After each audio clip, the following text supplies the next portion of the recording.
Hi guys, this is Advocate Uksar Ahmed and welcome to my channel Learn Law. Friend, husband wife के बीच में जब कभी dispute शुरू होता है या हस्बैंड को ऐसा इंट्यूशन आता है कि उसका और उसकी वाइफ का झगड़ा शुरू होने वाला है और पत्नी कोर्ट के अंदर कोई भी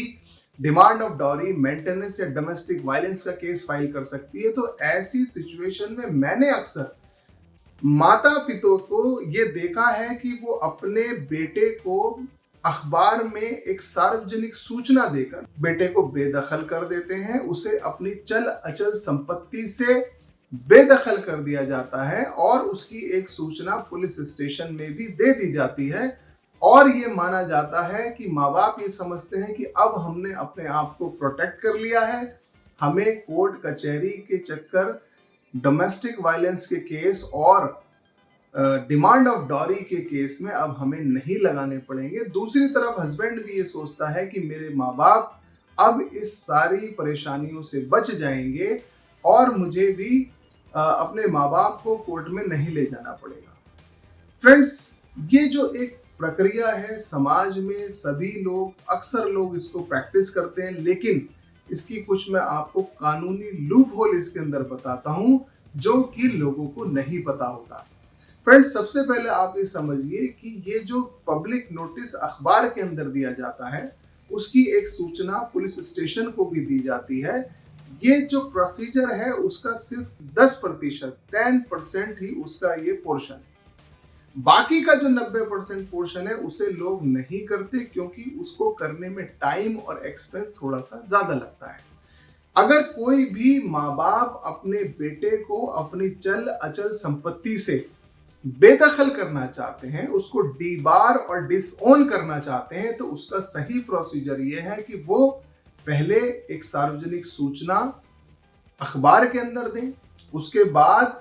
उसकी एक सूचना पुलिस स्टेशन में दें और उसके बाद अपने यहाँ की सिविल कोर्ट के अंदर एक सिविल मुकदमा फाइल करें जिसके अंदर कोर्ट के सामने ये प्रेयर की जाती है कि मैं अपने बच्चे की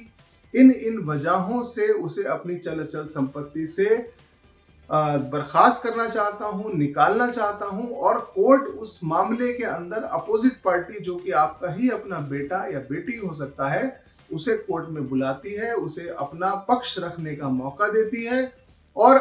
आमतौर पर यह देखा गया है कि माँ बाप के फेवर में ही ये फैसला सुना दिया जाता है। लेकिन हिंदुस्तान के अंदर जो कोर्ट्स हैं इनका प्रोसीजर थोड़ा सा लंबा होता है और कभी कभी 1 साल, 1.5 साल, 2 साल भी इन मुकदमों का फैसला आने में लग जाता है। और जब तक आपके हाथ में कोर्ट की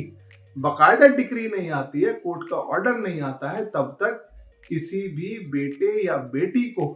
अपने माँ बाप की चल अचल संपत्ति में से बेदखल नहीं माना जाएगा।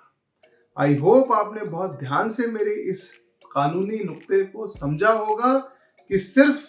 अखबार में नोटिस देने से, पुलिस को कंप्लेंट देने से कोई भी बेटा या बेटी यानी कि औलाद आपकी चल अचल संपत्ति से बेदखल नहीं होती। और जब तक आपके पास कोर्ट का ऑर्डर नहीं है आप किसी दूसरी कोर्ट के अंदर ये नहीं शो कर सकते कि मैंने अपने बेटे को अपनी संपत्ति से क्योंकि बेदखल कर दिया है इसलिए मेरा उसके जीवन से कोई लेना देना नहीं है।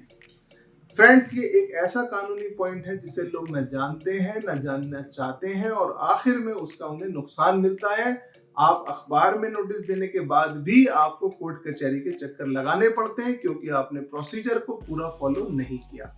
इसका एक नुकसान और क्या है कि हस्बैंड ये सोचता है कि मैं अपने माँ बाप की संपत्ति से क्योंकि बेदखल हो चुका हूं,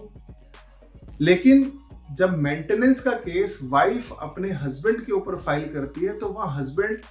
अपने जवाब में, जो मेंटेनेंस के केस में जवाब फाइल किया जाता है, वहां ये लिखता है कि मेरे माँ बाप ने मुझे बेदखल कर दिया है, जबकि ये पॉइंट उसके खुद के खिलाफ जा रहा है। आमतौर पर मेंटेनेंस के केसेस में वाइफ अपने हस्बैंड की ज्यादा से ज्यादा अर्निंग शो करती है